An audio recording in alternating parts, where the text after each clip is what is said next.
Bienvenidos y bienvenidas a un nuevo programa de Horizonte Sur Global, el noticiero semanal en donde repasamos algunas de las noticias que ocurren en nuestra patria grande y en el mundo. Vamos a ver ahora nuestro flash semanal. En los estudios de la señal CNN Chile estuvieron presentes 5 de los 7 candidatos a la presidencia, durante el primer debate realizado el miércoles pasado. Entre los participantes estuvo Gabriel Boric, que integra la Alianza de Izquierda Apruebo Dignidad. El candidato le había ganado la interna a Daniel Jadue del Partido Comunista. Boric mostró su apoyo a la agenda del colectivo LGBTIQ+, además de al respeto del medio ambiente, y reclamó una economía más justa. En paralelo, continúa en Chile el trabajo de la Convención Constituyente que buscará redactar una nueva Carta Magna. Las elecciones presidenciales tendrán lugar el 21 de noviembre. Alemania elegirá este domingo a quien reemplace a su actual canciller Angela Merkel, quien lleva 16 años en el cargo. Los favoritos son el socialdemócrata Olaf Scholz, el candidato del partido de Merkel, Armin Laschet, y la representante ecologista Annalena Baerbock. Son 7 las fuerzas políticas que competirán, aunque la futura coalición deberá realizarse entre al menos 3 de ellas para establecer gobierno. Esta semana tuvo lugar una nueva cumbre de la Asamblea General de Naciones Unidas en su sede de Estados Unidos. Allí, el presidente de Brasil, Jair Bolsonaro, criticó la vacunación obligatoria contra el coronavirus y volvió a pedir el uso de cloroquina como tratamiento. Además, sostuvo que en casi 3 años de su mandato no se registró ni un caso de corrupción. Sin embargo, en el Senado se están llevando adelante diversas investigaciones en su contra, en tanto que la justicia investiga a sus hijos en varias causas. A su vez, Bolsonaro aseguró que la legislación brasileña en temas ambientales es de las más completas y avanzadas en el mundo. Pese a esto, durante su administración hubo una reducción drástica tanto de fiscales como de presupuesto para controlar las invasiones de áreas protegidas. Hoy se realizó en distintas partes del mundo una movilización contra el cambio climático. Se trata de la 8ª marcha global y la primera desde la llegada de la pandemia. Días atrás, el secretario general de la ONU alertó sobre esta problemática y dijo que el mundo está al borde del abismo. Todos los jueces salvadoreños mayores de 60 años y con 30 de servicios serán jubilados. Así lo determinó un decreto aprobado por el Congreso del país, que fue impulsado por el presidente Nayib Bukele. La norma indica que los jueces tenían hasta hoy, 24 de septiembre, para presentar su renuncia obligatoria. En caso de no hacerlo, perdían la posibilidad de cobrar una indemnización. Bukele avanza así en el control de los 3 poderes del Estado. Vamos a ir ahora a un breve corte.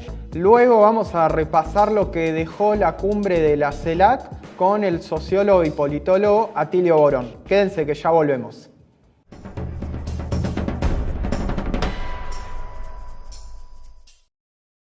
Vamos a hablar un poco ahora de la comunidad de estados latinoamericanos y caribeños, ya que desde que el año pasado México asumió la presidencia pro tempore, la organización tomó un nuevo impulso.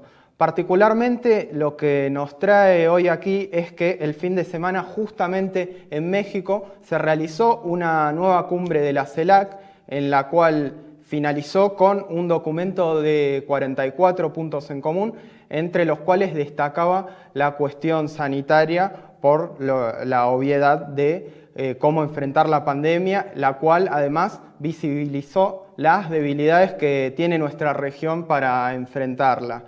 Hubo distintos conflictos entre representantes de los gobiernos, particularmente me gustaría destacar el que existió entre el presidente de Uruguay y Paraguay por un lado, más bien alineados a los Estados Unidos, frente a Venezuela, Cuba y Nicaragua, los 3 países que son asediados por el imperio. Para darle un poco más de profundidad a este análisis es que estamos en comunicación con el sociólogo, politólogo y analista internacional Atilio Borón. Atilio, en principio te agradecemos mucho por esta comunicación con Horizonte Sur Global y para hacer una breve introducción, hay muchos análisis que coinciden en que el solo hecho de haber concretado esta cumbre ya es motivo de festejo. ¿Por qué pensás que es así? Quería preguntarte también qué rol tuvo el gobierno de Andrés Manuel López Obrador, presidente de México, y además, ahora que ya concluyó la cumbre, ¿qué balance haces de ella? Bueno, hay varias cosas, ¿no? Varias preguntas interesantes que vamos a tratar de responder. En primer lugar, decirte que pocas semanas antes de la cumbre en México, estuvo por Paraguay y por Uruguay el señor Mauricio Claver Carone. Este personaje, ¿verdad?, es un agente de la mafia mayamera, ¿no es cierto?, un contrarrevolucionario violento que fue promovido, ¿verdad?, un cargo importantísimo en el Banco Interamericano de Desarrollo por el gobierno de los Estados Unidos en los años de Trump. O sea, el hombre es un conspirador profesional en contra de los gobiernos progresistas de América Latina y el Caribe. Y él vino a hablar unas pocas semanas antes con Lacalle Pou y con Mario Abdo, el presidente paraguayo. No fue casual, por lo tanto, que estos dos personajes, que son dos personajes absolutamente irrelevantes, son tipos que no tienen ninguna trascendencia en ningún sentido serio del término, ¿verdad?, se hayan prestado para ser la vanguardia del ataque en contra de los gobiernos de Cuba, Venezuela y Nicaragua. O sea, cumplieron ahí un papel que les fue encomendado. Claver Carone fue a Asunción, fue a Montevideo, les dijo, ustedes tienen que hacer esto y esto otro, y estos tipos que son absolutamente títeres del imperio lo cumplieron. Yo creo que fracasaron en la tentativa de decir, bueno, no hay ánimo de debate y de discusión en la CELAC, porque de hecho la respuesta de Maduro fue una respuesta muy reflexiva, lo mismo que la de Díaz-Canel, ¿verdad? Y por lo tanto lo que se probó ahí es que pueden discutirse muchas cosas y la CELAC es un ámbito apropiado, inclusive cuando hay que responder a injurias, calumnias, difamaciones como la que hicieron estos dos pequeños personajes de la política latinoamericana, los presidentes de Uruguay y de Paraguay. El papel de López Obrador ha sido muy importante. Hace tiempo que López Obrador viene tratando de impulsar una revitalización de la CELAC. O sea, es que la CELAC, cuando surgió con la idea de crear una institución. Esa fue la iniciativa. Esa fue la idea de Chávez, esa fue la idea de Raúl Castro, que participó muy activamente en la creación y la dinamización de la CELAC. Pero luego vino la respuesta de la derecha latinoamericana, encabezada en ese momento por Sebastián Piñera, porque la segunda cumbre de la CELAC se hizo en Santiago. Y entonces Piñera, en su calidad de anfitrión, planteó la necesidad de que la CELAC no se convierta en una institución, sino que siga siendo un foro. Muy interesante la idea, porque si, bueno, un foro inofensivo, no tiene un staff, no tiene personal permanente, no tiene un secretariado, no tiene un equipo de investigación, que es lo que estaba en la idea original de Chávez y en la idea original de Raúl Castro. Entonces, eso quedó así un poco chirle, algo que no termina de cuajar. Es un lugar donde se encuentran los presidentes, hablan, dicen sus cosas, discuten algunas, ¿verdad?, pero que no pasa de ese plano. Cuando la idea era que fuera un organismo que ya fuera el embrión del reemplazo de la OEA en Latinoamérica. Eso se ha postergado. En épocas recientes López Obrador ha reflotado la cosa, ¿verdad?, porque él hizo este famoso discurso el Día de la Patria en México, el 16 de septiembre, en donde planteó la necesidad ya de avanzar en la creación de este organismo genuinamente latinoamericano y caribeño, y habló de la necesidad de acabar con la OEA, la necesidad de acabar con el bloqueo a Cuba, etcétera. Esto fue un poco el preludio de esta reunión. Hay que decir de que la CELAC tiene una potencialidad enorme, pero ha sido boicoteada por los gobiernos de derecha, por Macri, por Piñera, por Duque, antes por Santos, ¿verdad? Y por Jair Bolsonaro, que fue el presidente que retiró a su país, Brasil, de la CELAC. La CELAC ya no tiene 33 miembros plenos, sino 32, porque Brasil se fue. A la reunión esta de México no asistieron ni Colombia ni Chile, ¿no es cierto? Y la Argentina tuvo una presencia muy desafortunada porque justo coincidió con el cambio del canciller, una cuestión muy desprolija de parte del gobierno argentino, pero de todas maneras es una institución que puede cumplir un papel muy importante, y esos 44 puntos aprobados, a mi manera de ver, son excesivos, ¿verdad? No se hacen, las grandes decisiones en la historia no se toman a partir de enumeraciones tan completas, eso más bien para una ponencia académica y mucho menos para una guía de una acción concreta, pero sí hay un eje central en eso, que es la necesidad de garantizar la autonomía sanitaria de Latinoamérica y el Caribe. Es una idea muy interesante, ¿verdad? Y que yo espero que pueda lentamente ponerse en marcha y aprobarse, cosa de que en el futuro podamos nosotros convertirnos en productores de vacunas contra nuevas epidemias y que eviten el chantaje en que han incurrido sobre todo los países europeos y Estados Unidos con su juego de geopolítica de las vacunas.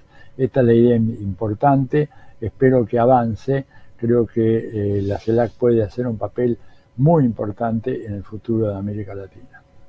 Atilio, bueno, hay varias cosas interesantes que decís, varios puntos. Ahora vamos a volver a la cuestión de las vacunas.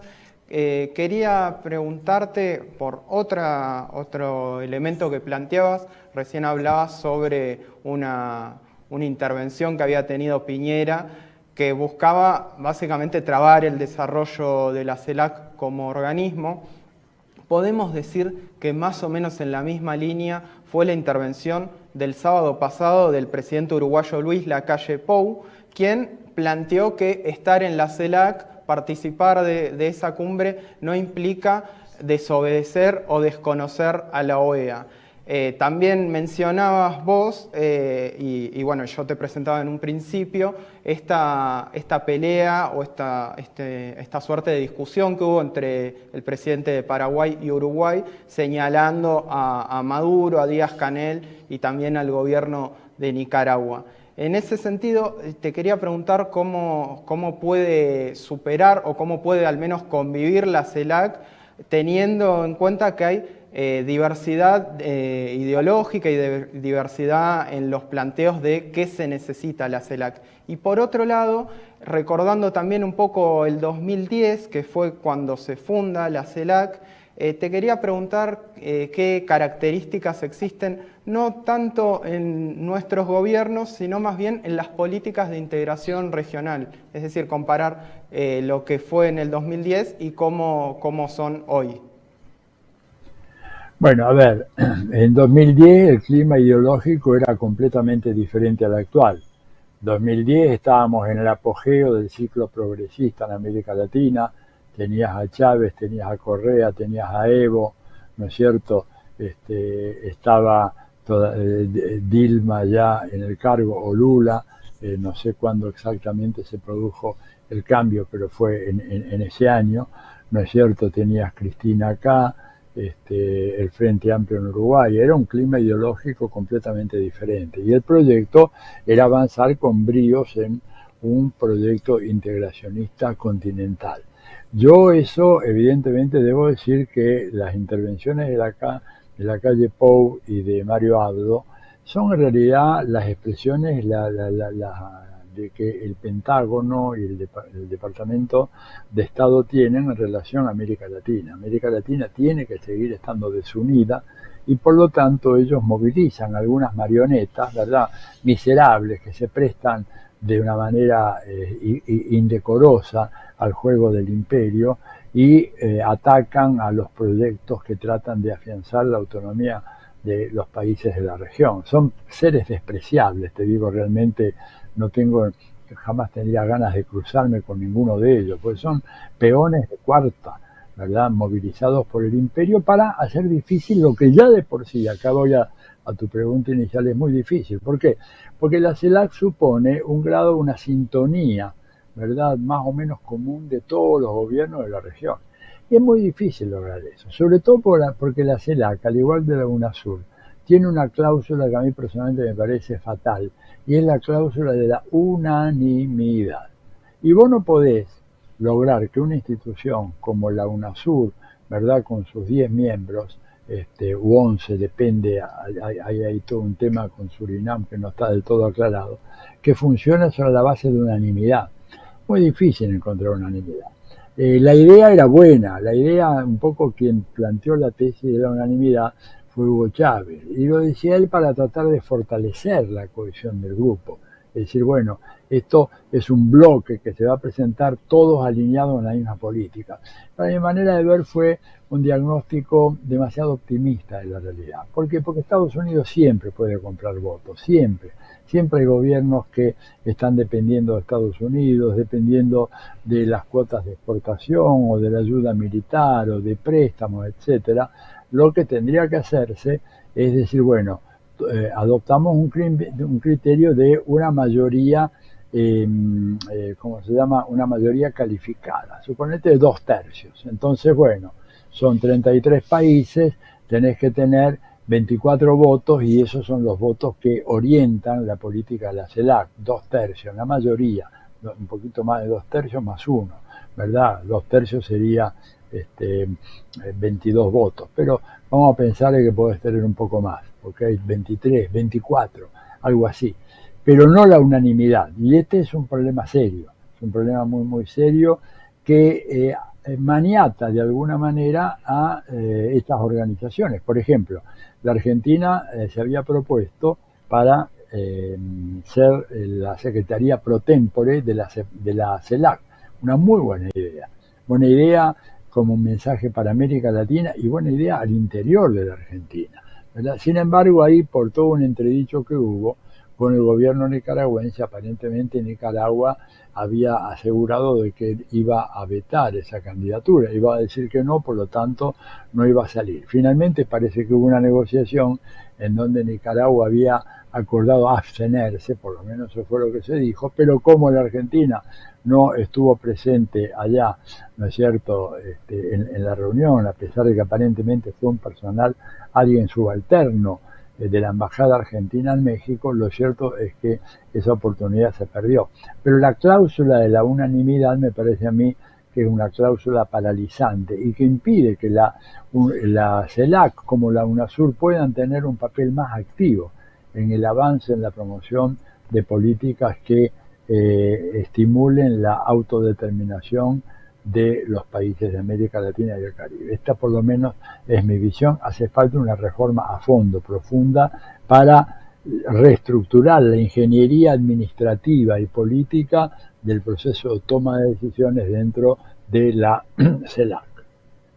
Bien, Atilio, antes de ir a la última pregunta, me interesaba preguntarte por este último punto del conflicto entre el gobierno nicaragüense con el gobierno argentino, ya que, para contar brevemente, el gobierno argentino había expuesto preocupación por la situación de los derechos políticos en Nicaragua. Por este motivo es que el vicepresidente de Nicaragua señaló que Argentina es, palabras más, palabras menos, es un lacayo del imperialismo, y a su vez el gobierno argentino, quien estaba representándolo allí, dijo que Argentina no había apoyado ninguna de las posturas intervencionistas de la OEA. Me interesaría saber qué pensás de este entredicho que hubo entre los dos gobiernos.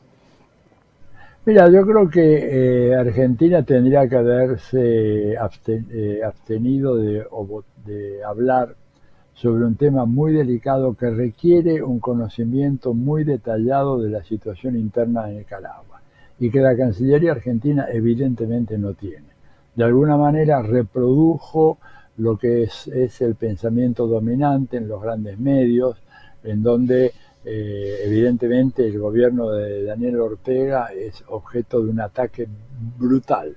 Con esto no quiero decir que no sea un gobierno que esté al margen de crítica. Creo que hay muchos problemas con el gobierno de Nicaragua, pero también hay que decir que es un gobierno que está completamente sitiado, acorralado, agredido por Estados Unidos de una manera implacable, ¿no es cierto? Y en función de intereses geopolíticos muy importantes, Estados Unidos quiere acabar con el régimen sandinista, no por lo de Sergio Ramírez ni nada de eso.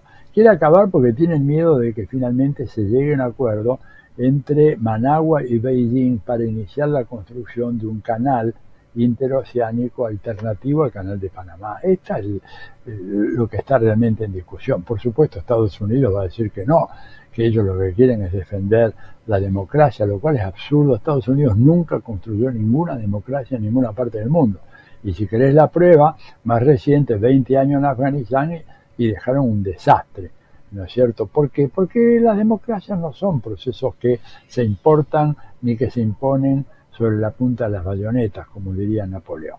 Entonces, lo que les interesa es el canal, evitar que China haga el canal en Nicaragua. Y por eso atacan a Ortega. El gobierno argentino, con una cancillería muy torpe, la verdad, es una cancillería, te diría yo, de casi de diletantes, ¿no es cierto? Y me duele decir esto, de aficionados, carece de la profesionalidad que debería tener, se plegó a eso. Y por supuesto el gobierno de Nicaragua reaccionó y yo creo que sobreactuó la reacción. Yo también sería crítico de la forma como el gobierno nicaragüense reaccionó ante las tonterías que dijo el gobierno argentino. No daba para tanto, daba para hacer una respuesta con más altura, como la hizo Maduro en relación a la calle Pau. Dijo, los invito donde quiera, vamos a tener un debate, y punto. Pero me parece que utilizar esa apelación, la calle del imperialismo, etcétera, no ayuda a Nicaragua, evidentemente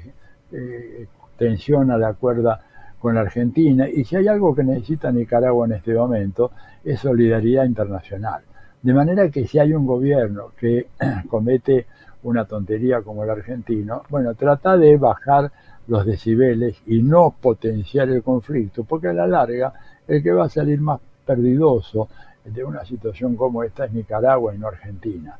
Por eso me dolió mucho la respuesta nicaragüense. Creo que una respuesta inoportuna, inapropiada, que no guarda relación con lo que fue la ofensa, que yo de ninguna manera voy a condonar del gobierno argentino. El gobierno argentino actuó estúpidamente, reproduciendo lo que dicen los grandes medios hegemónicos en América Latina y el Caribe. Pero me parece que Nicaragua tendría que haber actuado con una cierta cintura política que realmente le faltó y lamentablemente, bueno, eso fue el final de la historia.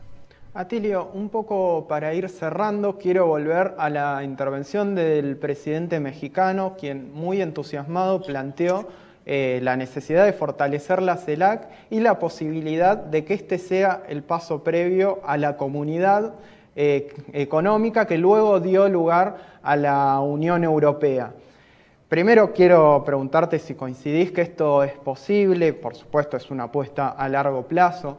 En caso de llevarse adelante, ¿qué desafíos y qué regulaciones deberían plantearse? Y un poco también vincularlo con la cuestión de la producción de vacunas que recién mencionabas, ¿no? Porque esta pandemia dejó al descubierto la enorme debilidad de nuestra región. Y bueno, ¿qué importancia tendría la integración regional justamente para enfrentar estas problemáticas? Mira, voy a ser breve un poco por la hora, por el tiempo ya de la entrevista. A ver, yo te diría, la idea es buena, su factibilidad es problemática. Estados Unidos tiene un control muy fuerte de la economía de gran parte de los países, sobre todo de lo que es la región de Centroamérica, el Caribe. Estados Unidos tiene una presencia gravitante, decisiva en la economía mexicana. No sé qué grado de autonomía puede tener México para avanzar en una política así, siendo que el 90%, un poco más, 92% del destino de las exportaciones de México se encuentra nada menos que en Estados Unidos. De manera tal que me parece que como declaración de principios la de López Obrador es muy valiosa y la suscribimos con ambas manos. Como proyecto factible, realizable, y yo lo veo muy, muy complicado, lo cual no quiere decir de que no tengamos que empezar a ponernos en marcha y avanzar en esa dirección. Creo que podría, ¿no es cierto?, darse algunos pasos. Y creo que comenzar por la autosuficiencia sanitaria sería una buena manera, porque cuando vos pensás que hay países como Cuba, como México, como Argentina, como Brasil, como Colombia, que tienen posibilidad de producir vacunas, ¿no es cierto?, para combatir al COVID y otras posibles enfermedades infecciosas del futuro, me parece que sería un mecanismo concreto de integración que podría eventualmente a lo largo del camino terminar en una integración latinoamericana y caribeña como plantea el presidente López Obrador. Ahora, yo digo, la experiencia europea es una experiencia muy especial. Es una experiencia única, es una experiencia que contó con la bendición de los Estados Unidos. La nuestra es una experiencia que cuenta con el ataque de los Estados Unidos, con el veto norteamericano. Estados Unidos promovió de alguna manera la integración europea cuando quería una Europa fuerte para poner coto a la expansión del comunismo soviético. Acá juega de una manera completamente diferente, de forma tal de que no va a actuar para favorecer la integración. Ahora, por otro lado, hay que tener en cuenta que en Europa también se empezó con un programa muy acotado que fue la Comunidad Económica del Carbón y el Acero, o sea, coordinar la producción de carbón y acero, que fue lo que se hizo con un tratado a partir del año 55, entre el 55 y el 57. Y eso finalmente dio lugar después al mercado común europeo y después la Unión Europea.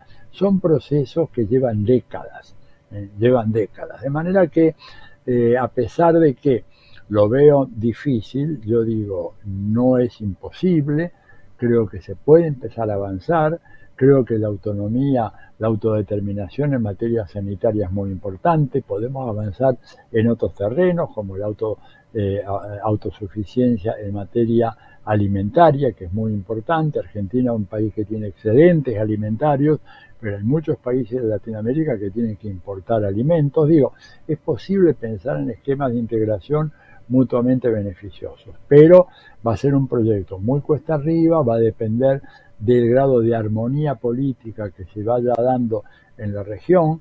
Creo que hay una buena noticia en el sentido de que los gobiernos neoliberales están realmente en problemas muy, muy serios en todo el mundo, ¿verdad? Y eso me parece que abre un paréntesis de optimismo para pensar que, por ejemplo, en Sudamérica, en los próximos 2 o 3 años, podemos tener un continente con un color político bastante homogéneo y de centro izquierda. No quiero decir que se reviva el ciclo iniciado con lo de Chávez en el 99, pero sí algo más o menos similar, aunque más moderado, por muchas razones que no viene el caso analizar aquí. Pero creo que eso sería, digamos, mi visión, mi pronóstico y mi deseo de que ese proyecto realmente cobre fuerza, tome vuelo y se produzca y se consolide en la región, porque nos haría mucho bien, ¿verdad?, a todas y todos acá en este continente. Por supuesto, coincidimos con ese deseo y te agradecemos mucho. Ha sido un gusto que participes de Horizonte Sur Global. Hasta la próxima, Tilio. Bueno, muy amable, gracias a vos y será hasta muy pronto. Desde acá vamos a un corte y seguimos con Horizonte Sur Global.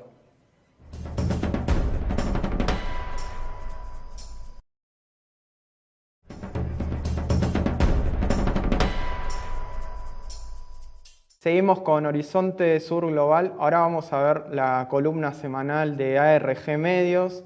Ahora Daniela Ramos nos contará sobre AUKUS, esta alianza estratégica militar entre Estados Unidos, Australia y el Reino Unido. Estas últimas semanas hubo varias novedades que nos hacen ver que se está recalentando una nueva guerra fría. En concreto, el miércoles se anunció la conformación de un nuevo tratado militar integrado por Australia, Gran Bretaña y Estados Unidos, que lleva como nombre AUKUS, por las siglas en inglés de estos tres países. Lo que dicen los papeles, el anuncio oficial, es que este nuevo agrupamiento tiene como objetivo preservar la paz y la estabilidad en el Indo-Pacífico. Pero la interpretación clara que se hace de esta nueva iniciativa es que hay un intento muy claro por contener de cerca el avance geopolítico de China. Al respecto hay varias lecturas posibles, pero creo que al menos hay dos puntos importantes. Por un lado, ¿qué es lo que efectivamente está en disputa? Además de, por supuesto, contener a China, hay una disputa que tiene que ver con territorio, con una zona en particular que es el mar meridional de China, y por otro lado todas las resistencias y las alarmas que se encendieron a su alrededor de la conformación de AUKUS. Respecto al mar meridional de China, es una zona sensible y estratégica. Es un mar de Asia que baña al menos las costas de 5 países, de China, de Vietnam, de Filipinas, de Malasia, de Brunei, y por ahí circula buena parte del comercio mundial, y es además una cantera muy importante de recursos, de gas, de petróleo, de pesca. También en esa zona hay toda una serie de archipiélagos sobre los cuales se disputa su soberanía. Vienen siendo administrados mayormente por China, pero países como Vietnam y Filipinas también reclaman soberanía sobre estas islas. No tiene que ver tanto con el interés particular de esos territorios, pero la soberanía sobre ellos también permite reclamar soberanía sobre sus plataformas marítimas. Por eso esa disputa es tan sensible y tan importante. Entonces, AUKUS viene a ser una manera de contener y estar cerca de esa zona tan importante, que ya ha tenido conflictos años anteriores y que aparece acá nuevamente en escena y lo viene haciendo desde hace ya bastante tiempo. Eso por un lado. Por el otro, las alarmas que se encienden aparecieron por todos lados. Dentro de los propios países de Australia, de Gran Bretaña, de Estados Unidos, grupos antibelicistas, partidos de oposición. En el caso de Gran Bretaña, Jeremy Corbyn, que es el ex jefe del Partido Laborista, planteó abiertamente que un agrupamiento de estas características lo que hace es recalentar la Guerra Fría, y eso bajo ningún punto ofrece paz y estabilidad en la región o en el mundo. Por supuesto que la gran voz en oposición a esta iniciativa fue China, que rápidamente salió a declarar a través de su ministro de Relaciones Exteriores que era una actitud sumamente irresponsable, y ha hecho saber también su disconformidad en ese sentido, y incluso dentro de la Unión Europea, porque una de las primeras iniciativas que va a tener AUKUS, que ya ha hecho saber, es suministrar submarinos nucleares a Australia. Bueno, y esto se contrapone a los intereses particularmente de Francia, que ya había construido un acuerdo con Australia para que ellos pudieran reemplazar su flota con una serie de submarinos diésel, en ese caso, que estaban a cargo de Francia. Por lo tanto, este nuevo acuerdo viene a incumplir el acuerdo que ya se había establecido con Francia, y generó malestar dentro no solo del país, sino en la Unión Europea, que entiende que acá hay una acción unilateral que viene a poner en jaque también sus intereses y los acuerdos y las alianzas militares en espacios en los que ya conviven, como por ejemplo la OTAN. Por lo tanto, hay focos de conflicto por todos lados. Este nuevo tratado seguramente va a seguir teniendo iniciativa en esa región, y en concreto la preocupación tiene que ver con la violación de lo que sería el Tratado de Proliferación de Armas Nucleares. Si bien ellos plantearon que bajo ningún punto de vista estos submarinos nucleares son a propulsión nuclear, pero no se está hablando de armamento nuclear, bueno, pero por supuesto que más allá de que esto no se plantea abiertamente, la preocupación tiene que ver con eso, con una escalada a nivel armamentístico, a nivel nuclear, y a lo que eso puede significar, considerando además la trayectoria belicista de estos países, particularmente de Estados Unidos. Así es que este nuevo tratado seguramente va a seguir siendo de vital importancia en lo que tiene que ver con la zona del Indo-Pacífico, y es, como decía, un nuevo capítulo en esta escalada en la Guerra Fría contra China y en la disputa de la hegemonía global, que claramente está en crisis.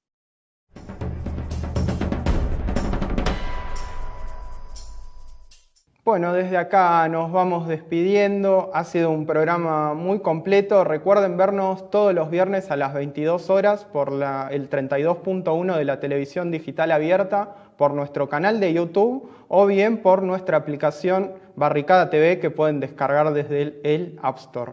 Hasta la próxima.